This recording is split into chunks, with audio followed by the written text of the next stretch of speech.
هو نبي الله ورسول الله وخاتم النبيين باليقين محمدا ومن كل اسم محمد يسم محمد باسم محمد ومن كل عبد محمد معبود محمد مسجود محمد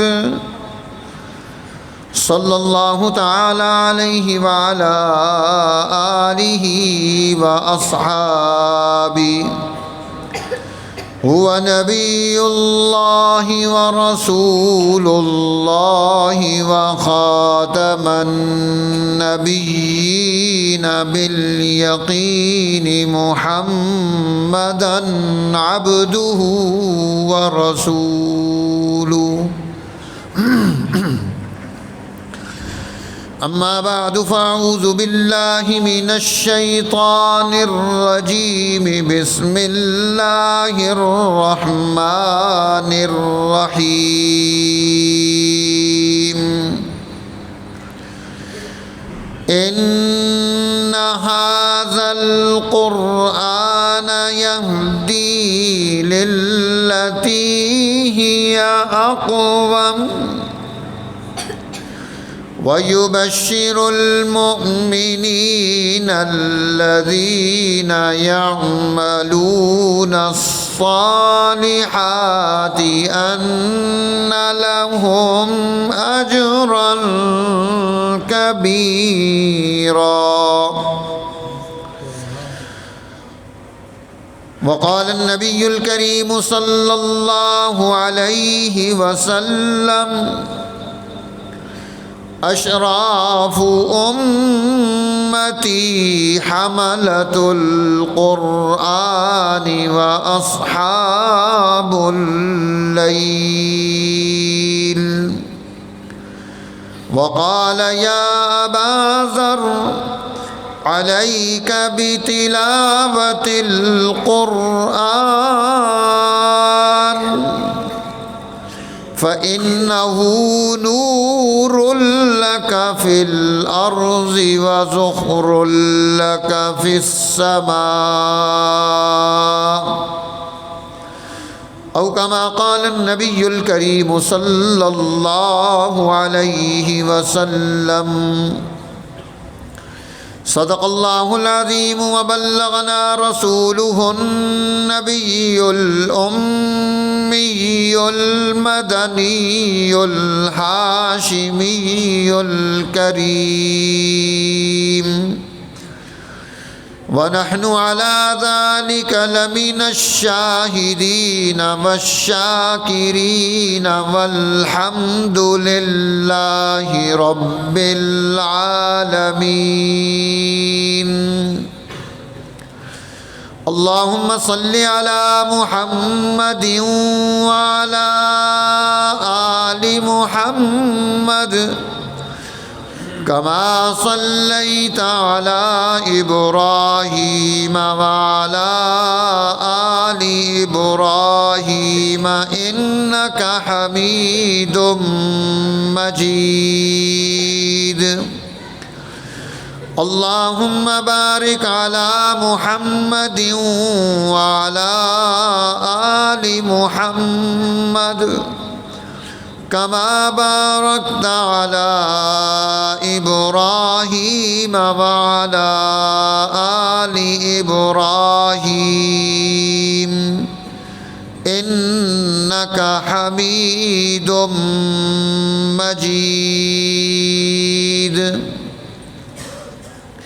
إلهي نجني من كل ضيق بنجاه المصطفى مولى الجميع. هب لي في مدينته قرارا بإيمان ودفن بالبقيع.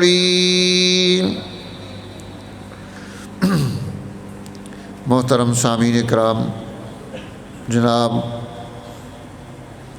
قبلہ حضرت مولانا قاری عبدالبصیر صاحب مدد اللہ العالی اور آپ تمام احباب جو قرآن حکیم کی تکمیل کی اس محفل میں یہاں شامل ہیں، سب کے سب مبارکباد کے مستحق ہیں۔ اللہ کی اس پاک کتاب کے ساتھ انسان کا جتنا وقت بھی گزر جاتا ہے، بیت جاتا ہے، یہی انسان کی نجات کی بنیاد ہے، یہی کامیابی ہے، کیونکہ اللہ کا یہ قرآن، اس کے ساتھ جو ہماری دوستی ہے، تعلق ہے، یہ قرآن اس دوستی کو نبھاتا ہے، یہ دوستی کو قائم رکھتا ہے، یہ مشکل ترین مرحلوں میں چھوڑ کر نہیں جاتا، یہ انسان کا ہر دور میں، ہر حال میں مونس بن کر رہتا ہے، اور سب سے بہترین دوست بن کر رہتا ہے۔ جو بھی قرآن سے دوستی لگا لے، قرآن اسے نہیں چھوڑے گا۔ اس دنیا میں جس نے قرآن سے دوستی لگائی، قرآن اسے اس دنیا میں مرتبے دلاتا ہے، عزتیں دلاتا ہے، مقام دلاتا ہے۔ جس دل میں اللہ کا قرآن ہو وہ دل اعلیٰ بن جاتا ہے، جس زبان پر اللہ کا قرآن ہو وہ زبان اعلیٰ بن جاتی ہے، جس گھر میں اللہ کا قرآن ہو وہ گھر اعلیٰ بن جاتا ہے، جس صفحے پر اللہ کا قرآن لکھا ہے وہ ورقہ اعلیٰ بن جاتا ہے، جو کپڑا قرآن کی چولی بن جائے، غلاف بن جائے، اس غلاف کی شان بدل جاتی ہے، کیونکہ یہ اللہ کا کلام ہے، یہ اللہ کی پاک کتاب ہے، جسے خود رب کریم نے نازل کیا ہے، بھیجا ہے، اور یہ اتر کہاں رہا ہے؟ فرمایا میرے محبوب علی قلبک، ہم نے اس پاک کتاب کو آپ کے پاک دل پر، مبارک قلب پر نازل کیا ہے۔ تو یہ اللہ کی پاک کتاب، جس کی ایک ایک چیز انسان کو کامیاب اور کامران کرنے والی ہے، آسمان و زمین کی پیدائش سے پہلے جب فرشتوں نے اللہ کے اس پاک کلام کو سنا، ان کے سامنے سورہ طٰہٰ پڑھی گئی، وہ حیران ہو گئے اور کہنے لگے طوبیٰ لألسنۃ قرأہا، خوش بختی ہے ان زبانوں کے لیے جو اس کتاب کو، اس پاک کلام کو اپنی زبانوں سے ادا کریں گے، پڑھیں گے۔ وَطُوبَىٰ لِأَجْوَفَةٍ حَمَلَهَا، اور ان دلوں کے لیے خوش بختی ہے جو اس پاک کتاب کو اپنے دل میں جگہ دیں گے، بٹھائیں گے۔ یہ کتنی عظیم کتاب ہے، جس نے آ کر سوسائٹی کا دور بدل دیا، جس نے آ کر انسانی سوسائٹی میں خلق پیدا کر دیا۔ حضور نبی اکرم سرور دو عالم صلی اللہ علیہ وسلم مکہ میں بیٹھے ہیں، قرآن آپ کی کیفیت کو پیش کرتا ہے۔ اللہ فرماتے ہیں وَوَجَدَكَ ضَالًّا فَهَدَىٰ، آپ راہ کے متلاشی بن کر پریشان حال پھر رہے تھے، ہم نے آپ کی پریشانی کو بھانپ لیا، فَهَدَىٰ، ہم نے آپ کو ہدایت عطا کر دی۔ اور وہ کیا ہدایت تھی؟ جو جناب نبی اکرم سرور دو عالم صلی اللہ علیہ وسلم کو دی گئی۔ اللہ کے حبیب غار حرا میں ہیں، آپ وہاں عبادت میں مصروف ہیں، آپ کو تنہائی اچھی لگ رہی ہے، آپ پسند کر رہے ہیں الگ رہنے کو۔ فَحُبِّبَ إِلَيْهِ الْخَلَاءُ، حضرت اماں خدیجۃ الکبریٰ رضی اللہ تعالیٰ عنہ آپ کے لیے کھانا تیار کرتی ہیں، ضرورت کا سامان ساتھ رکھتی ہیں۔ اللہ کے حبیب کئی دن 10 دن وہاں غار حرا میں ہیں۔ آپ غار حرا میں ہیں، حضرت جبریل امین سامنے آتے ہیں، السلام علیک یا نبی اللہ۔ اللہ کے حبیب دیکھتے ہیں کہ یہاں تو کوئی سامنے چیز نظر نہیں آ رہی، سلام کس نے کیا ہے؟ آپ نے پھر پانی بھرنا شروع کیا، پھر آواز آتی السلام علیک یا نبی اللہ، آپ پر سلامتیاں ہوں اے اللہ کے حبیب۔ حضرت جبریل امین سامنے آ گئے۔ حضور علیہ السلام نے پہلی مرتبہ جبریل کو اپنے اصلی قد کاٹ میں دیکھا، ما بین السماء والارض، جبریل معلق ہیں۔ اتنی بڑی عظیم ترین قوت جسے اللہ نے 600 پر عطا کیے ہیں، جس کے 2 پروں میں ہماری ساری کائنات چھپ جائے، اتنا طاقتور ترین فرشتہ جبریل امین آ کر حضور علیہ السلام کے سامنے ہیں اور کہتے ہیں اقرا۔ ابھی آپ کو قاری صاحب اقرا سنا رہے تھے، اے میرے محبوب اقرا، آپ پڑھیے، پڑھنا شروع کریں، پڑھیے۔ اللہ کے حبیب فرماتے ہیں ما انا بقاری، میں قاری نہیں، میں پڑھا ہوا نہیں، میرا کوئی استاذ نہیں، میں کسی سکول میں نہیں گیا، مدرسے میں نہیں گیا، ما انا بقاری، میں پڑھا ہوا نہیں ہوں۔ اللہ جل جلالہ نے انبیاء علیہ السلام کو اپنی خاص رحمتوں اور برکتوں اور عنایتوں سے علم عطا کرتا ہے۔ وہ اتنا علم ہوتا ہے کہ دنیا میں کسی کے پاس اتنا علم نہیں جو اللہ نبی کو عطا کرتا ہے، اور اتنا علم سارے نبیوں کے پاس نہیں جتنا ہمارے محبوب آقا جناب محمد الرسول اللہ صلی اللہ علیہ وسلم کو عطا کیا گیا ہے۔ اتنا علم ہے۔ کہتے ہیں روایات میں آتا ہے سیدنا عیسیٰ علیہ السلام جب چھوٹے سے بچے تھے تو اماں جان ان کو لے کر گئیں مکتب میں، استاذ بیٹھے ہوئے ہیں مصلی پر، بچے کو سامنے بٹھایا، استاذ کہتا ہے بیٹا پڑھو الف۔ بچہ پوچھتا ہے استاذ الف کا مطلب کیا ہے؟ اس نے کہا الف کا کیا مطلب ہوتا ہے؟ یہ تو الفاظ ہیں، محمل ہیں۔ اس نے کہا تجھے ان الفاظ کا مطلب نہیں پتا؟ کہا نہیں، ان کا مطلب ہے ہی نہیں۔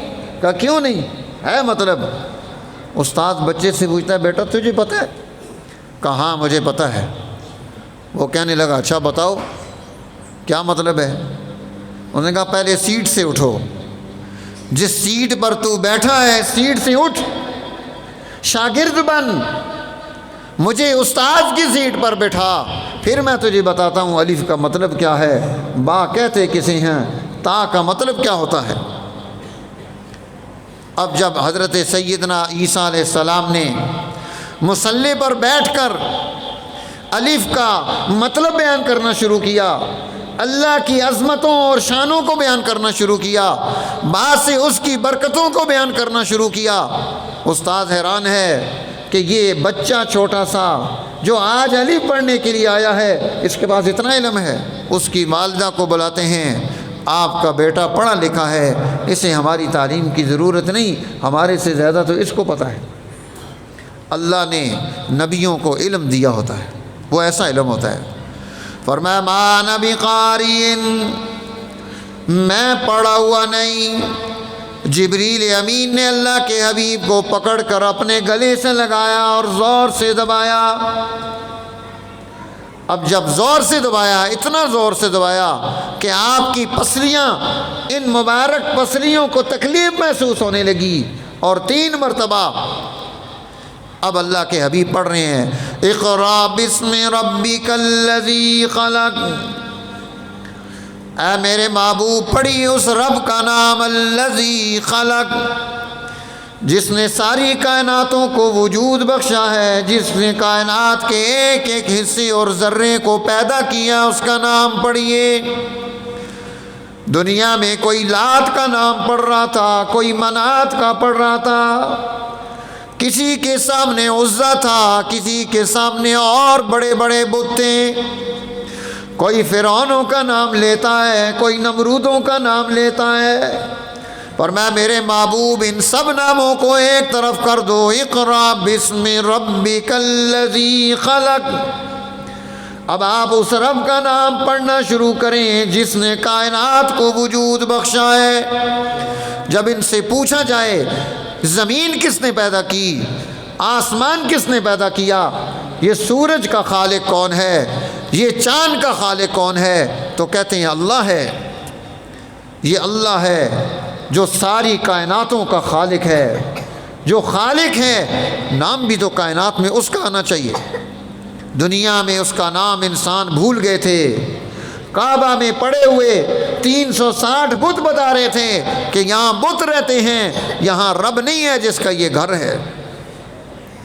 فرمایا میرے محبوب اب آپ کی ذمہ داری ہے پوری دنیا میں اللہ کے نام کا تعارف، اللہ کے نام کی عزت، اللہ کے نام کے غلبے کو قائم کرنا آپ کی ذمہ داری ہے۔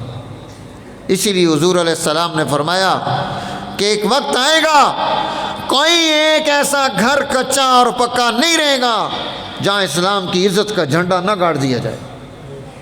اللہ نے وہ وقت دکھلایا کہ ساری دنیا میں اللہ کی عزت کا، اس کے مرتبے کا، اس کی شان کا، اس کی بلندیوں کا جھنڈا گاڑا گیا۔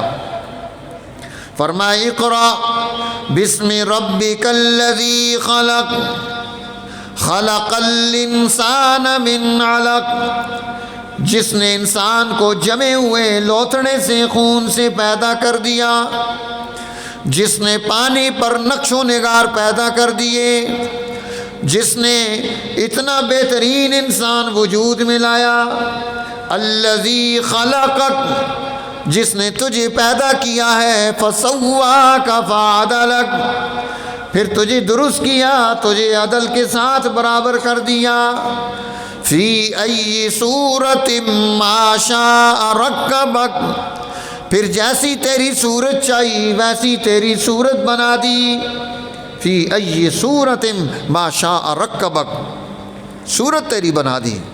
اس رب کریم نے انسان کو ایک ایک چیز اس کی کیسی پیدا کی ہے۔ انسان اللہ نے اس کے جسم میں اعضاء ایسے بنائے ہیں، اب دیکھو علم کے اعضاء ہیں، یہ آنکھ علم حاصل کرتی ہے دیکھ کر، یہ کان علم حاصل کرتا ہے دیکھ کر، یہ دماغ اسے جگہ دیتا ہے۔ اللہ نے علم کے اعضاء کو اوپر رکھا ہے کہ یہ فوراً جج کر لیں، یہ علم حاصل کر لیں۔ اللہ نے ان اعضاء کو سامنے رکھا۔ عبادت کے اعضاء بھی پیدا کیے، یہ ہاتھ ہیں، یہ پاؤں ہیں، یہ عبادت کے اعضاء ہیں، اللہ نے ان کو پیدا کر دیا۔ اور عبادت کے اعضاء کو جھکا کر پیدا کیا، یہ جھکے ہوئے رہتے ہیں۔ عبادت میں عاجزی چاہیے، اس لیے عاجزی رکھی ان میں۔ انسان کی جسم کی ترکیب ایسی بنائی، آپ کو کھانا کھانا ہے، اس کھانے کو دیکھنا ہے، اس کھانے کو چکھنا ہے، اس کو منہ تک لے کر جانا ہے، کتنا آسان کر دیا کھانا۔ کائنات میں سب سے زیادہ اللہ نے جس چیز پر محنت کی وہ حضرت انسان ہے۔ جس کے بارے میں اللہ فرماتے ہیں خلقت بیدی، اے میرے بندے میں نے تجھے اپنے ہاتھوں سے پیدا کیا ہے، ونفخت فیہ من روحی، اور میں نے اپنے حکم کو تیرے اندر منتقل کر دیا ہے۔ نفخت فیہ من روحی، اللہ نے انسان کو اپنے دست قدرت سے پیدا کیا۔ اور اللہ فرماتے ہیں کنت کنزا مخفیا، اے میرے بندوں میں چھپا ہوا خزانہ تھا، فعرفت ان اعرفا، میں نے چاہا کہ کائنات میں میرا تعارف پیدا ہو جائے، فخلقت الخلق لاعرفا، میں نے اپنے تعارف کے لیے، اپنے پہچان کے لیے بندے تجھے پیدا کیا ہے۔ ہم اس رب کریم کا تعارف ہیں، ہم اس رب کریم کی پہچان ہیں، ہمارے ذریعے سے کائنات میں اس کا تعارف چلے گا۔ اس نے ہمیں ایسا پیدا کر کے دنیا میں بھیجا ہے۔ اسی لیے تو اللہ فرماتے ہیں بندے پیدا تجھے میں نے کیا ہے، تخلیق میری ہے، محنتیں میری ہیں۔ ما غرک بربک الکریم، اے میرے بندے تو اس کریم رب کو چھوڑ کر اور کہاں چلا گیا ہے؟ ما غرک بربک الکریم، اس کریم رب سے کس چیز نے تجھے دھوکے میں مبتلا کر دیا ہے؟ سب کو یاد رکھتا ہے، سب کے سامنے جاتا ہے، سب سے دوستیاں لگاتا ہے، سب سے تعلقات بناتا ہے، اور اپنے رب کو بھول گیا۔ اس رب کو جو انسان کا سب سے زیادہ خیال رکھنے والا، اس رب کو جو اس کی مغفرت کے بہانے تلاش کرنے والا۔ روایات میں آتا ہے، حکایات میں لکھا ہے، ایک بچہ پیدا ہوا، اس کا باپ پجاری تھا بت کا، اس نے بچے کو اٹھایا بت کے سامنے بٹھا دیا، یہ تیرا خدا ہے۔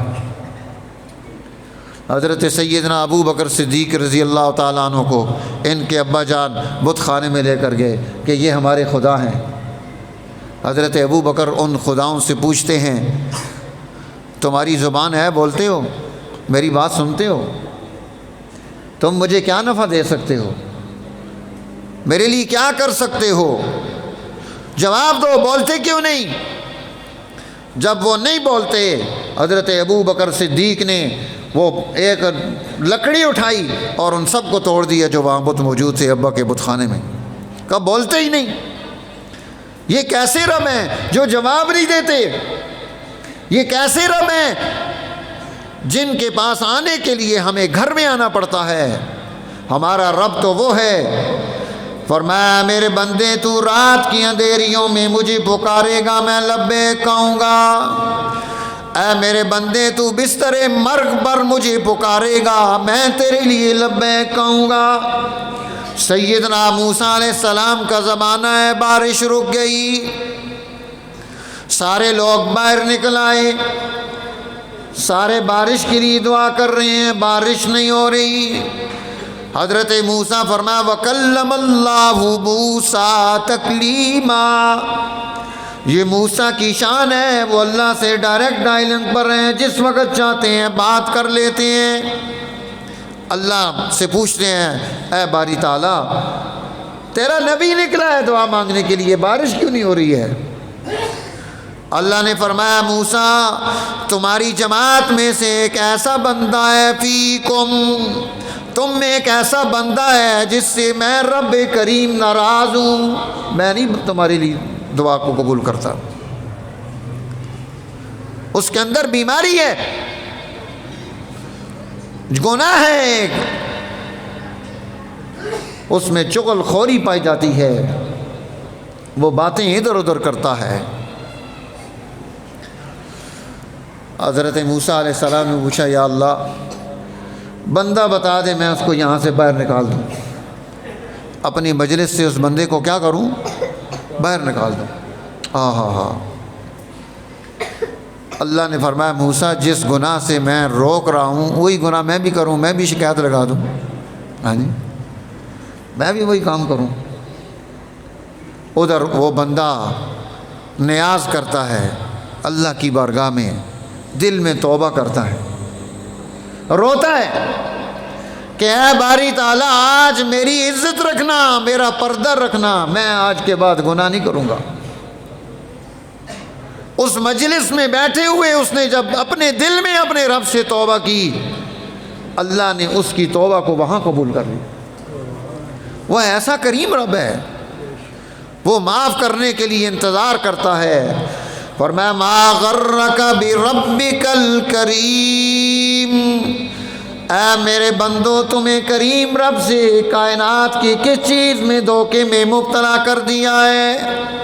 اس رب کو چھوڑ دیا جس نے تمہیں جوانی دی، اس رب کو چھوڑ دیا جس نے تمہیں بچپنا دیا، اس رب کو چھوڑ دیا جس نے تمہیں ماں باپ عطا کیے، اس رب کو چھوڑ دیا جس نے تمہیں رشتے ناتے دیے، اس رب کو چھوڑ دیا جس نے تمہیں بھوکا نہیں سونے دیا۔ ہم ہر رات کھا کر سوتے ہیں، ہم بھوکے نہیں سوتے، یہ اس کریم رب کا کرم ہے تو ہمیں کھانا مل رہا ہے۔ اس لیے فرمایا بندے ما غرک بربک الکریم، تو اپنے کریم رب کو بھول گیا ہے، اس رب کو بھول گیا جس کے سامنے زاری کرنی تھی اسے چھوڑ دیا، دنیا والوں کے سامنے زاری کر رہا ہے۔ وہ کریم رب ہے۔ اب وہ بچہ بچپن سے لے کر 55 تک بال سفید ہو گئے، جسم پر راشہ طاری ہو گیا، سارا دن بیٹھ کر اپنے بت کے سامنے یا صنم یا صنم یا صنم یا صنم پکارتا ہے۔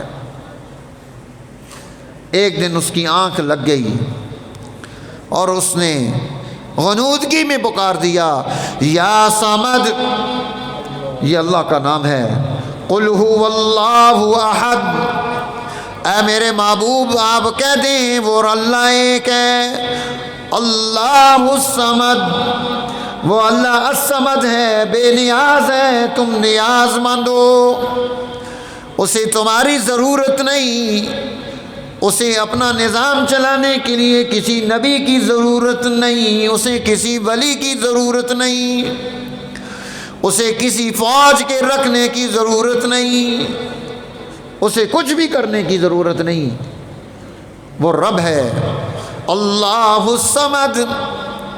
یا ایھا الناس انتم الفقراء الی اللہ، اے لوگو تم سب کے سب فقیر ہو، واللہ هو الغنی الحمید، وہ اللہ ہے جو تعریفوں والا غنی ہے، انسان فقیر ہے، اس لیے فرمایا بندے تو فقیر ہے میں غنی ہوں، تو مانگتا ہے میں دینے والا ہوں، اور تو نے دینے والے کو بھول بھال گیا اس کو۔ اس کی زبان سے غنودگی بھی نکلتا ہے، یا صمد، آواز آتی ہے نام یا عبدی، ہاں میرے بندے میں تیرا انتظار کر رہا تھا، جس دن تو پیدا ہوا تھا، جس دن تو اس بت کے سامنے آ کر بیٹھا تھا، جس دن سے تو نے اس کو پکارنا شروع کیا ہے، اس دن سے لے کر آج تک میں تیرا انتظار کر رہا ہوں۔ یہ میرا بھولا ہوا بندہ، یہ بسرا ہوا بندہ، یہ میرا بندہ، یہ میرے پاس کس دن آئے گا، توبہ کس دن کرے گا۔ یہ رمضان ہے، یہ توبہ کا مہینہ ہے، اسی لیے اللہ فرماتے ہیں اے میرے بندو توبو الی اللہ، اللہ کے حضور میں توبہ کر لو، قبل ان تموتو، اپنی موت سے پہلے اپنی توبہ کا انتظام کر لو۔ کیوں؟ آج کی توبہ انسان کو کامیاب کرائے گی، اور کل جب انسان اس دنیا سے چلا جائے گا پھر یہ رونا، یہ دھاڑنا، یہ سے کام نہیں آئے گا۔ حدیث میں آیا حضور علیہ السلام نے فرمایا میدان محشر میں ایک آدمی اتنا روئے گا کہ اس کے آنسو ختم ہو جائیں گے، اس کی آنکھوں سے خون نکلنا شروع ہو جائے گا، اور اتنے آنسو بن جائیں گے کہ اس پر کشتی چلنا شروع ہو جائے۔ اللہ فرمائیں گے بندے آج معافی نہیں ہے، آج نہیں معاف کروں گا۔ دنیا میں ایک آنسو بہا لیتا، ایک آنسو، جب تیرے پاس اختیار تھا، جب تو طاقتور تھا، جب میں نے تجھے موقع دیا تھا، اس وقت ایک آنسو بہا لیتا، میں تیرے سارے گناہوں کو معاف کر دیتا۔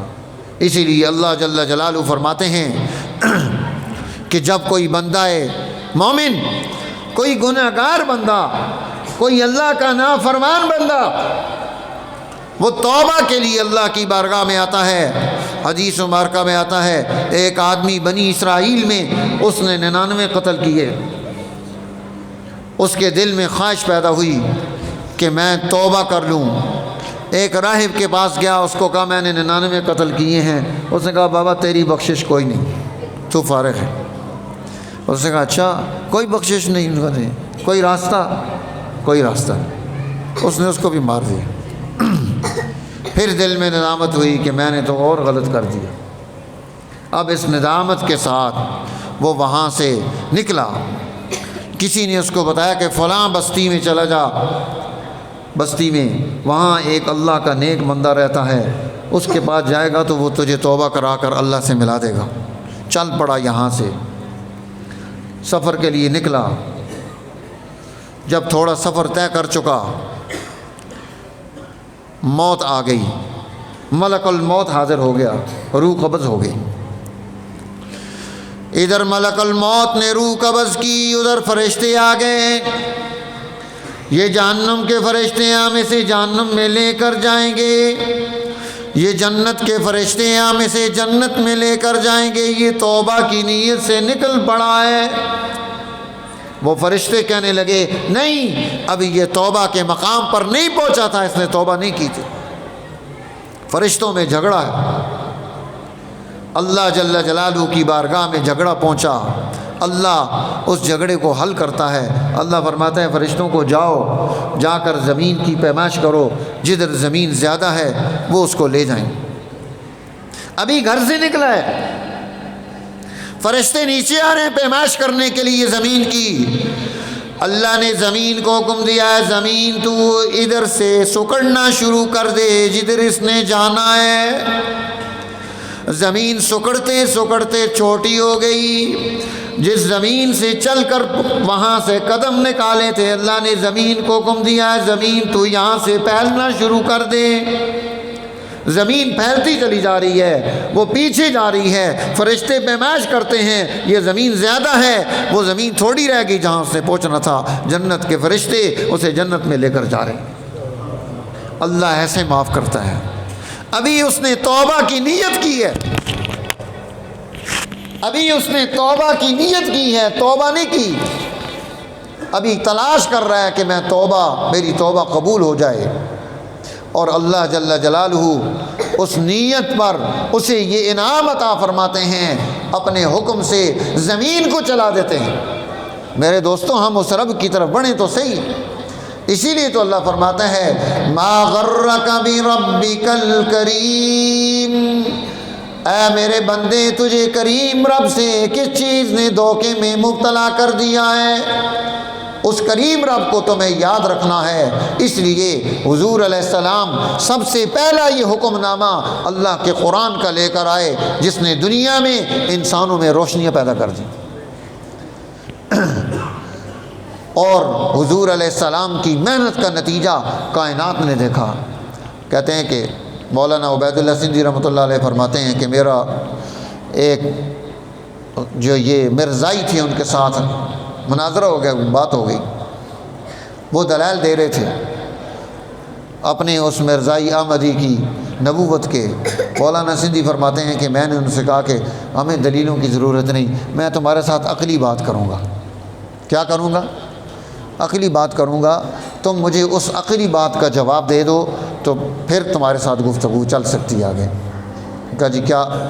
ان کا دیکھو ہمارا اللہ نے قرآن نازل کیا ہے، آپ سورہ یاسین شریف پڑھتے ہیں، صبح روز مسلمان سورہ یاسین شریف پڑھتے ہیں، روز نہ پڑھے تو پھر 2 دن بعد پڑھ لے گا، ہفتے بعد پڑھتا رہتا ہے۔ اس سورہ یاسین شریف میں اللہ نے قسم اٹھائی، فرمایا یاسین والقرآن الحکیم، قسم ہے اس قرآن حکمت والے کی۔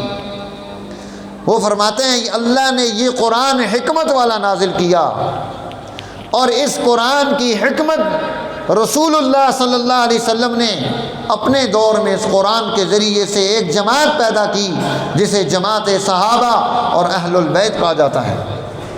پھر اس جماعت کے ذریعے خلفائے راشدین کا پورا دور پیدا کیا، اور اس کے بعد اسلام کا 1000 سالہ 1200 سالہ دور ہے۔ یہ اللہ کے نبی کی اس حکمت کا نتیجہ ہے۔ 1200 سال تک دنیا میں اسلام اپنی پوری عزت، قوت اور غلبے کے ساتھ رہا۔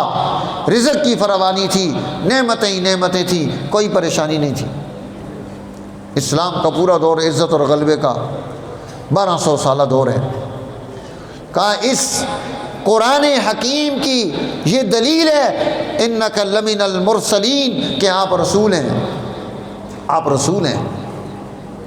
تم بتاؤ کہ تم نے اپنی اس حکمت کے ذریعے کس جگہ پہ کون سا دور پیدا کیا ہے؟ کوئی ہاتھو برہانکم، کوئی لے کر آؤ، کوئی علاقہ لے کر آؤ کہ فلاں جگہ پر ہم نے یہ دور پیدا کیا ہے۔ کہتا ہے ان کی نگاہیں جھک گئیں، اور کہا ہم نے تو کوئی دور قرآن کی حکمت پر نہیں پیدا کیا ہے۔ فرمایا جب پیدا نہیں کیا ہے تو پھر تم دعویٰ کس بات کا کر رہے ہو؟ تمہارا دعویٰ تو غلط ہے، عقلی طور پر تمہارا دعویٰ غلط ہے، علمی طور پر تو ہم بات ہی نہیں کر رہے۔ ہم عقلی طور پر بھی کہتے ہیں کہ اللہ کے نبی وہ رسول بن کر آئے، اور آپ کی رسالت یہ اس پاک کتاب کی حکمت ہے۔ تو میرے دوستو، آج اللہ نے ہمیں موقع دیا، ہم اللہ کے پاک کتاب کو ہم سمجھیں، اسے پڑھیں۔ دیکھو کتنا خوبصورت قرآن، ماشاءاللہ حضرت قاری صاحب آپ کو سنا رہے تھے تراویح میں بھی، اور کتنی زبردست تلاوت تھی، دل کر رہا تھا کہ تلاوت ہی چلتی رہے۔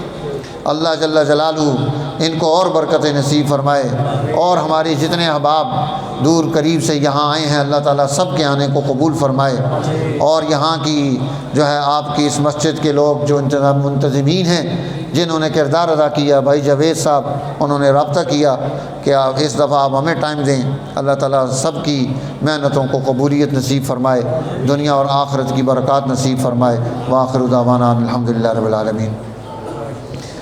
دعا کر لیں۔ اللہم صلی علی سیدنا مولانا محمد صلاۃ تحل بها العقد وتفرج بها الكرب۔ اللہم صلی علی سیدنا مولانا محمد صلاۃ تکون للنجاة وسیلہ ولعلو الدرجات کفیلہ۔ لا الہ الا انت الحلیم الکریم، سبحان اللہ رب العرش العظیم، والحمد للہ رب العالمین۔ نسألک موجبات رحمتک وعزائم مغفرتک والغنیمۃ من کل بر والسلامۃ من کل اسم۔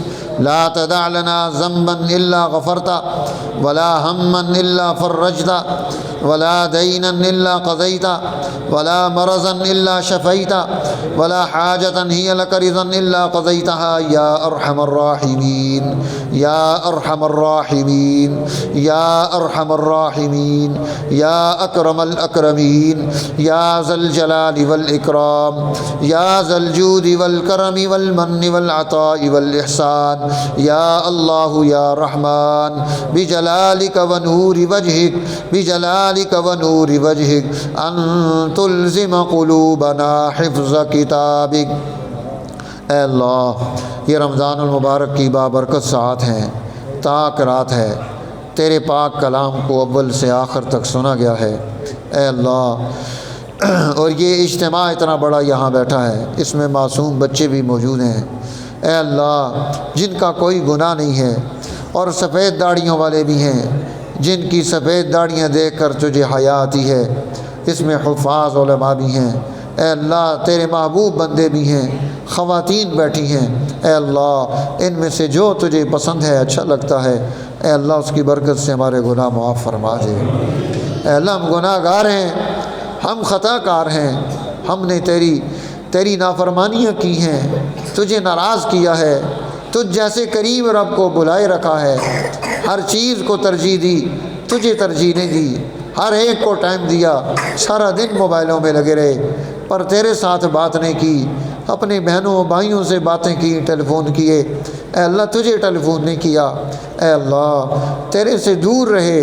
اے اللہ، شیطان ہم پر غالب آ گیا، اس نے ہم سے جرم کروائے، تیری نافرمانی پر کھڑا کر دیا۔ اے اللہ آج ہم توبہ کے لیے آئے، ہماری توبہ قبول فرما لے۔ اے اللہ ہماری توبہ قبول فرما لے۔ اے اللہ ہماری توبہ قبول فرما لے۔ اے اللہ تیرے در کے سوا کوئی در نہیں ہے، اے اللہ تیرے گھر کے سوا کوئی گھر نہیں ہے، اے اللہ ہم تیرے سوا کسی کو جانتے نہیں ہیں، اے اللہ ہم صرف تیری ذات ہی کو جانتے ہیں، اے اللہ تیرے سے ہی مانگتے ہیں، اے اللہ تیرے سے ہی مانگتے ہیں۔ اے اللہ ہم گناہ گار ہیں، اے اللہ ہم نافرمان ہیں، اے اللہ ہم اقرار جرم کرتے ہیں ہم نے غلطی کی، اے اللہ پر تیرے بندے ہیں، اے اللہ تیرے بندے ہیں۔ اے اللہ تو اٹھے ہوئے ہاتھوں کو واپس کر دے، تجھے حیا آتی ہے۔ اے اللہ تیرے حبیب نے، ہمارے محبوب نے، کریم آقا نے بتایا ہے، اے اللہ کریم آقا نے بتایا ہے، صادق المصدوق کائنات کے سب سے سچے نے بتایا ہے، اے اللہ جب تو کوئی ہاتھ اٹھاتا ہے تو اس کے ہاتھوں کو واپس بھیج دے، تجھے شرم آتی ہے۔ اے اللہ ہمیں شرم نہیں آئی پر تجھے شرم آتی ہے۔ اے اللہ ہمارے گناہ معاف فرما دے، اے اللہ ہم نافرمان ہیں، ہماری نافرمانیاں معاف فرما دے۔ اے اللہ ہم نے اے اللہ تیرے سامنے آنے میں کوتاہی کی، ہماری کوتاہی معاف فرما دے۔ اے اللہ تیرے تک پہنچنے میں سستی کی، ہماری سستی معاف فرما دے۔ اے اللہ ہمارے دل تیرے سے غافل رہے، اے اللہ ہم دل کی غفلت اس جرم سے تیری پناہ چاہتے ہیں، اللہ معافی نصیب فرما دے۔ اے اللہ ہمیں معافی نصیب فرما دے، اے اللہ ہمیں معافی نصیب فرما دے۔ اے اللہ ایسا نہ ہو کہ ہم گناہ کے ساتھ ہی دنیا سے چلے جائیں، اے اللہ میدان محشر میں اے اللہ ہم کیا منہ دکھائیں گے؟ اے اللہ ہمارے گناہ معاف فرما دے۔ اے اللہ جو گناہ ہم نے دن کے اجالے میں کیے وہ بھی معاف فرما دے، رات کے اندھیروں میں کیے وہ بھی معاف فرما دے، بند کمروں میں کیے وہ بھی معاف فرما دے، علل اعلان کیے وہ بھی معاف فرما دے۔ اے اللہ جو ہم نے جان بوجھ کر کیے، ہمیں پتہ تھا گناہ ہے ہم پھر بھی کرتے رہے، اے اللہ ہمیں پتہ تھا ہم نافرمانی کر رہے ہیں ہم پھر بھی لگے رہے۔ اے اللہ اگر تو حلیم نہ ہوتا اور فوراً سزائیں بھیج دیتا تو ہم نہ کرتے، تیری حلم کی وجہ سے ہم نے گناہ میں جرت کی ہے۔ اے اللہ ہم توبہ کرتے ہیں، ہماری توبہ قبول فرما لے۔ اے اللہ ہمیں پتہ تھا یہ گناہ ہے، پتہ تھا تیری نافرمانی ہے، اے اللہ ہمیں پتہ تھا ہم تیری نافرمانی کی طرف جا رہے ہیں، اے اللہ ہم نے پھر بھی کیا ہے۔ اے اللہ ہم اقبال جرم کرتے ہیں، اللہ ہمارا وہ گناہ بھی معاف فرما دے۔ اے اللہ جو گناہ ہمیں پتہ ہی نہیں، اے اللہ ہمارے علم میں ہی نہیں پر تیرے علم میں ہے، اے اللہ ہم ان سے توبہ کرتے ہیں، اے اللہ ہماری توبہ قبول فرما لے، اے اللہ ہماری توبہ قبول فرما لے۔ اے اللہ نامہ اعمال میں اے اللہ ہم نے صرف گناہ جمع کیے ہیں، ہمارا نامہ اعمال آلودہ ہے، ہمارا نامہ اعمال گناہوں سے بھرا ہوا ہے، اے اللہ ہمارا نامہ اعمال کسی کے سامنے پیش کرنے کے قابل نہیں ہے۔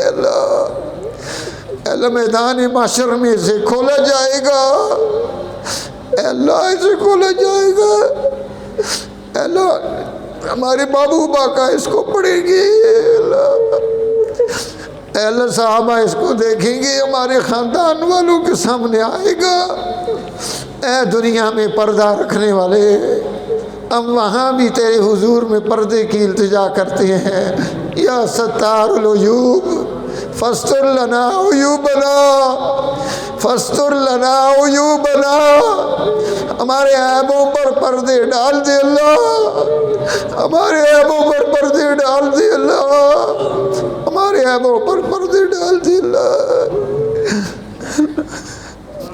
اے اللہ ہمارے عیبوں پر پردے ڈال دے، اے اللہ ہمارے نامہ اعمال سے سارے گناہ مٹا دے، تو قادر ہے، تو کر سکتا ہے، تیرے اختیار میں ہے، ہم تیرے بندے ہیں اللہ، سارے گناہ مٹا دے اللہ، ہر گناہ کی جگہ نیکی لکھ دے، تیرا کچھ نہیں جائے گا، ہماری بگڑی بن جائے گی اللہ، اے اللہ ہمارے نامہ اعمال میں نیکیاں لکھ دے اللہ، اے اللہ میدان محشر میں اولین و آخرین کے سامنے، انبیاء و رسول کے سامنے ہمیں رسوا نہ کرنا، اے اللہ تجھے تیری خدائی کا واسطہ ہے، اے اللہ تجھے تیری شان کا واسطہ ہے، اے اللہ تجھے تیرے مرتبوں کا واسطہ ہے، اے سب سے زیادہ حلیم اللہ، اے سب سے زیادہ کریم اللہ، اے سب سے زیادہ مہربان اللہ، اے رؤوف اللہ، اے کریم اللہ، تجھ سے تیرے کرم کا واسطہ ہمیں میدان محشر کی ذلتوں اور رسوائیوں سے محفوظ فرما۔ اے اللہ جن لوگوں کو وہاں تو بغیر حساب و کتاب کے جنات الفردوس میں داخل کرے گا، اے اللہ یہاں جتنے حاضرین یہاں موجود ہیں، ہاں اللہ مرد ہیں، عورتیں ہیں، بوڑھے ہیں، بچے ہیں، علماء ہیں، صلحاء ہیں، اے اللہ ہم سب گناہ گاروں کا نام اس لسٹ میں شامل فرما دے، اے اللہ ہمارا نام وہاں لکھ دے۔ اے اللہ ہم اس قابل تو نہیں ہیں کہ ہم تیرے سے یہ دعا مانگے، اے اللہ پر تو اس قابل ہے کہ تجھ سے ہر دعا مانگی جائے، اے اللہ تو مانگنے پر خوش ہوتا ہے، اے اللہ ہمارا نام اس لسٹ میں شامل فرما دے۔ اے اللہ جنہیں اس رمضان میں تو نے مغفرت کا پروانہ دینا ہے، اے اللہ اس میں ہمارا نام شمار فرما دے۔ اے اللہ اس رمضان میں جس سے تو معافی کا پروانہ دے گا ہمارا نام اس میں شمار فرما دے۔ اے اللہ جنہیں نامہ اعمال تو دائیں ہاتھ میں دے گا ہمارا نام اس میں شمار فرما دے۔ الہ العالمین اس مجلس میں بہت سارے لوگ ہیں جنہوں نے دعا کی درخواست کی ہے، اے اللہ جن کے دلوں میں جتنی تمنائیں ہیں ہر تمنا پوری فرما دے، اے اللہ ان کی جائز حاجتیں پوری فرما، ان کی ضرورتیں پوری فرما، ان میں سے جس کے پاس رزق کی کمی ہے وسعت عطا فرما، جن کے پاس مال کی کمی ہے مال نصیب فرما، جن کے پاس اولاد کی کمی ہے اولاد نصیب فرما، جن کے گھر نہیں انہیں گھر عطا فرما، اے اللہ جن کے کاروبار نہیں انہیں کاروبار نصیب فرما، جو جاب لیس ہیں انہیں جاب عطا فرما، سب کی اولادوں کو نیک بنا دے، سب کی اولادوں کو ماں باپ کا فرما بردار بنا دے، سب کی اولادوں کو شریعت کا تابعدار بنا دے۔ ہماری مائیں بہنیں جو یہاں موجود ہیں اے اللہ ان کو دنیا آخرت کی ساری نعمتیں خوشیاں نصیب فرما دے، جو یہاں نہیں ہیں انہیں بھی عطا فرما دے۔ اے اللہ جتنے احباب یہاں اس مسجد کو آباد کرنے میں محنت کرتے ہیں جد و جہد کرتے ہیں، اے اللہ اس پوری کالونی کو، اے اللہ گلشن انور کو، اے اللہ مزید اس کو اور گلشن بنا دے، اس کو مزید آبادیاں نصیب فرما، ان سب کی حفاظت فرما، جان مال عزت و آبرو کو سلامتیاں نصیب فرما۔ حضرت مولانا قاری عبدالبصیر صاحب یہاں محنت اور جد و جہد کر رہے ہیں، اللہ ان کی زندگی میں برکتیں پیدا فرما، ان کے جتنے معاونین ان کو برکات و ترقیات نصیب فرما، ہم سب کو اپنے گھر کا دیدار عطا فرما، حضور علیہ السلام کے روضہ عطر پر حاضری نصیب فرما۔ ہم میں سے جو بیمار ہیں، ہمارے گھر والوں میں سے جو بیمار ہیں، ہمارے والدین اعزاء اقارب دوستوں یاروں میں سے جو بیمار ہیں، اے اللہ سب کو اے اللہ صحت یابیاں نصیب فرما۔ الہ العالمین جن پر قرضے ہیں ان کے قرضوں کی ادائیگی کا بندوبست فرما، ہمارے بچے بچیاں جو تعلیمات امتحانات میں لگے ہیں سب کو اعلیٰ نمبروں میں کامیابیاں نصیب فرما، سب کے مستقبل خیر والے فرما، ان سب کی دعاؤں التجاؤں تمناؤں کو قبول فرما۔ ایسے خیر کے موقعوں پر تیرے خیر والوں بندوں نے جتنی خیر والی دعائیں تجھ سے مانگی ہیں ان سب میں ہمارا حصہ فرما دے، جن شرور و فتن سے تیرے خیر والے بندوں نے پناہیں چاہی ہیں اے اللہ ہمیں بھی پناہ نصیب فرما دے۔ اللہم احسن عاقبتنا فی الامور کلہا واجرنا یا ربنا من خزی الدنیا وعذاب الآخرہ، رب زدنا علما وتوفنا مسلما والحقنا بالصالحین غیر خزایا ولا مفتونین بحرمت جاہک وجلالک وبحرمت سید الانبیاء والمرسلین وعلى آلہ واصحابہ وعترتہ اجمعین الطیبین الطاہرین برحمتک یا ارحم الراحمین۔ جزاک اللہ